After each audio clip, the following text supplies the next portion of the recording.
Welcome to Tech News of the Week with your host, George Garagebottom and his band of ne'er-do-wells.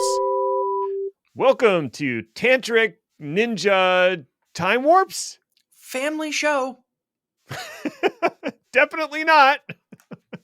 Oh, welcome to Tech News of the Week, our short Thursday podcast where we talk about a few news articles that caught our eye. I'm Ned Bellavance. I am joined by Chris Hayner, who is here. Hi, Chris. Where? Shut up. Let's talk about the first thing, which is mine. US East 1 should not be the default. When I know, but listen, give me a chance. When Amazon Web Services was first created, they had a single region in North Virginia, which they called US East 1. Excellent naming, by the way. It lays it out nicely. And for expansion, Azure did not do the same. Boo. Ever since that time, US East 1 has been the default region used by most people getting started in AWS. It has also been the first region to receive the majority of new services. So if you're interested in working with the cutting edge services and features that are sure to be announced at this year's reInvent, then North Virginia is probably the way to go.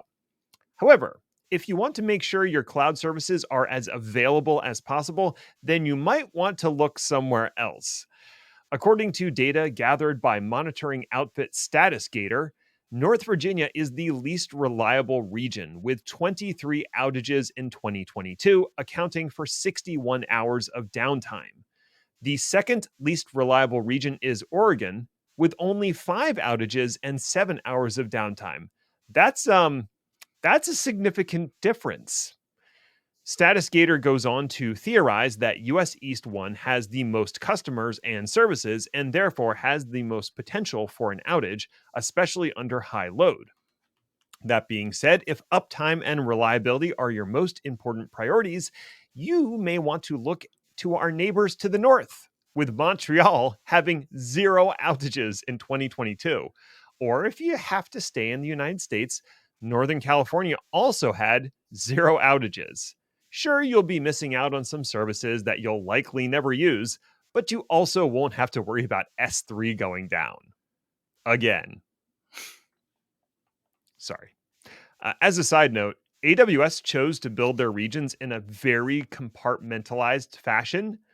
While that has some downsides for inter-region deployments and management, it also means that an outage in one region is highly unlikely to impact other regions. This is unlike Microsoft Azure, which has several global components like Azure AD that can wreak havoc on the entirety of your cloud real estate, regardless of which region you choose. Wow, that was 2 knocks on Microsoft in one article. Yes, you're doing well. Hey man, I'm just Microsoft speaking MVP, my truth. everybody. That's right, for now. Newly AI-powered Instagram CGI avatar Nuo given record contract. So, just hold on. I recognize that everything I just said in that sentence was weird and wrong, and I need to warn you, it's just going to get weirder. So, Okay. in 2018, a German, quote, fashion innovator, his own words, named George Zuber, I think, apology for the pronunciation, decided to embark on a virtual project. The project was a, quote, digital character / model, and is an opportunity for Zuber to do fashiony things in a CGI-based model environment. In fact, she, and of course it's a she, is a legit influencer now with a modeling contract with IMG. Did I mention that Nuo is a 19-year-old female with huge eyes and an awkwardly thin frame and has been so for the past 5 years? And that Zuber himself uses mocap suits to make her move? Is everyone suitably uncomfortable yet? Anyway, this week, it was announced that Nuo latest initiative will be music, and that she's already got a record deal. As you can imagine, this has not provoked a positive response from the rest of the music world, or potentially the rest of the world.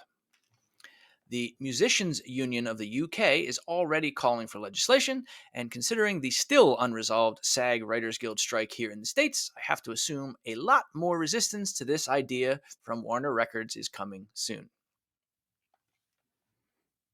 Update. As a little bit more personal suffering, I decided to listen to the music. And it's not good.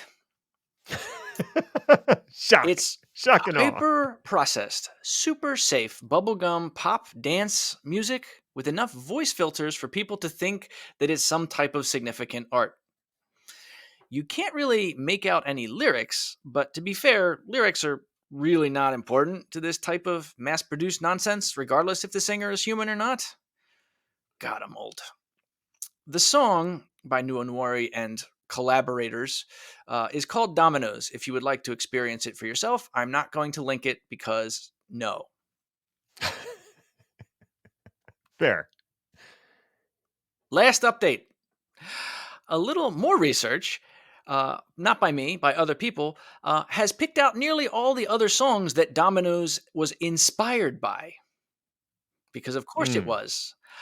Including We Are the People by Empire of the Sun, which I did listen to and I will link. I don't think that I like it, but I will say that the video for We Are the People by Empire of the Sun is bonkers, and that I like. Actually, oh my god, all of their videos seem to be pretty fun, and god damn it, do I like Empire of the Sun now? Well, there's a victory for AI. I learned about a new old human creator. Win! Yeah. How about that? And I know if people haven't looked it up and have never heard of Empire of the Sun, you have at least heard Empire of the Sun. Are they in an Apple commercial? I feel like that sounds... probably. Okay. Well, I'll have to check it out. Since we're talking about AI, are self-driving cars really that bad? Yes. Good update, Ned. Thanks. Yeah, no problem. Ars Technica has published a lengthy article about how self-driving cars are actually pretty good, and we should be less pearl clutchy about their rollout in Arizona and California. As much as I'd like to completely dismiss the article as corporate shillery, the thing is, I respect Ars Technica, and they do, in fact, back their claims up with data and not mere meme-worthy anecdotes about autonomous vehicles being stymied by traffic cones. That's still funny. Still funny, yeah. Their analysis of accident data involving the cars shows that of the 4 million driverless miles completed by Waymo, this is without even a safety driver, there were a total of 37 incidents, the vast majority of which appear to be the fault of a human driver hitting the Waymo vehicle. Because their vehicles are highly instrumented and capture everything, we have a pretty good idea of what happened in each incident. I should say that even though the other driver was technically at fault, there's also a decent chance that Waymo was driving like a total asshole. And I don't mean like actually breaking any rules, but also not following, let's say, the unwritten rules of the road, like doing 25 and a 30, or 25 and a 25. Yeah, who does that? Unacceptable.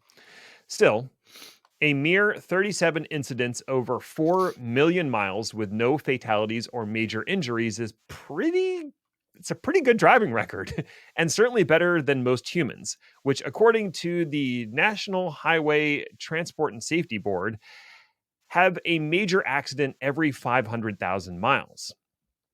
Despite all the data and evidence to the contrary, I think we still have, let's call it a visceral distaste for driverless vehicles. And when I say we, I mean you and me, Chris. And we also have an incredibly low threshold for error. And the rise of generative AI has led to even less confidence in the overall accuracy of AI-powered systems.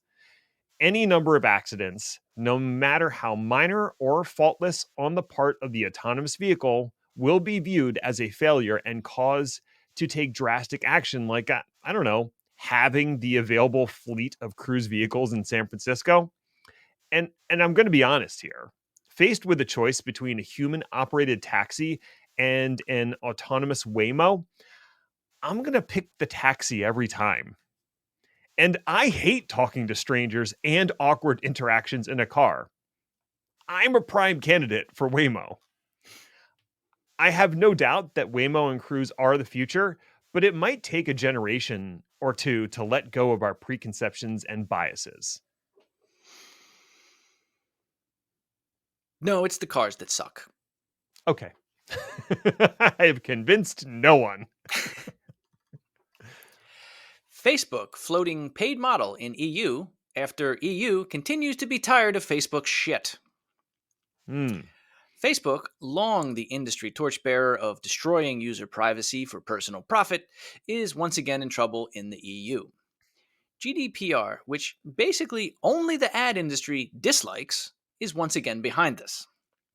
In June, the EU disallowed Facebook from combining data about its users from its multiple platforms. This, of course, annoys Facebook because lately all they do is collect platforms for precisely that reason. Additionally, and perhaps more damaging, Germany ruled that Facebook, quote, did not have the proper user consent for micro-targeting ads.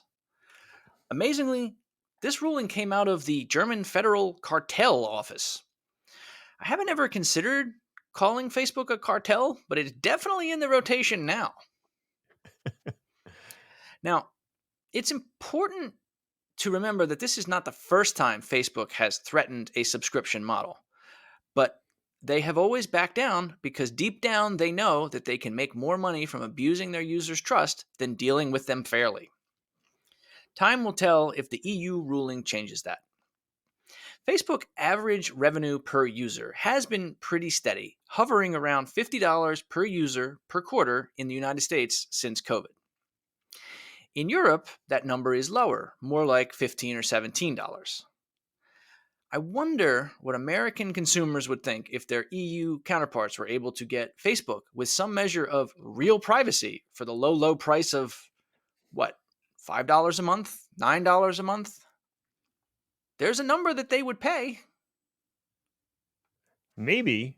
I remember many years ago, before I completely dropped off of Facebook, and when it was still a somewhat usable application, saying that if there was a paid option for Facebook, I would pay it to add all these privacy protections and remove ads.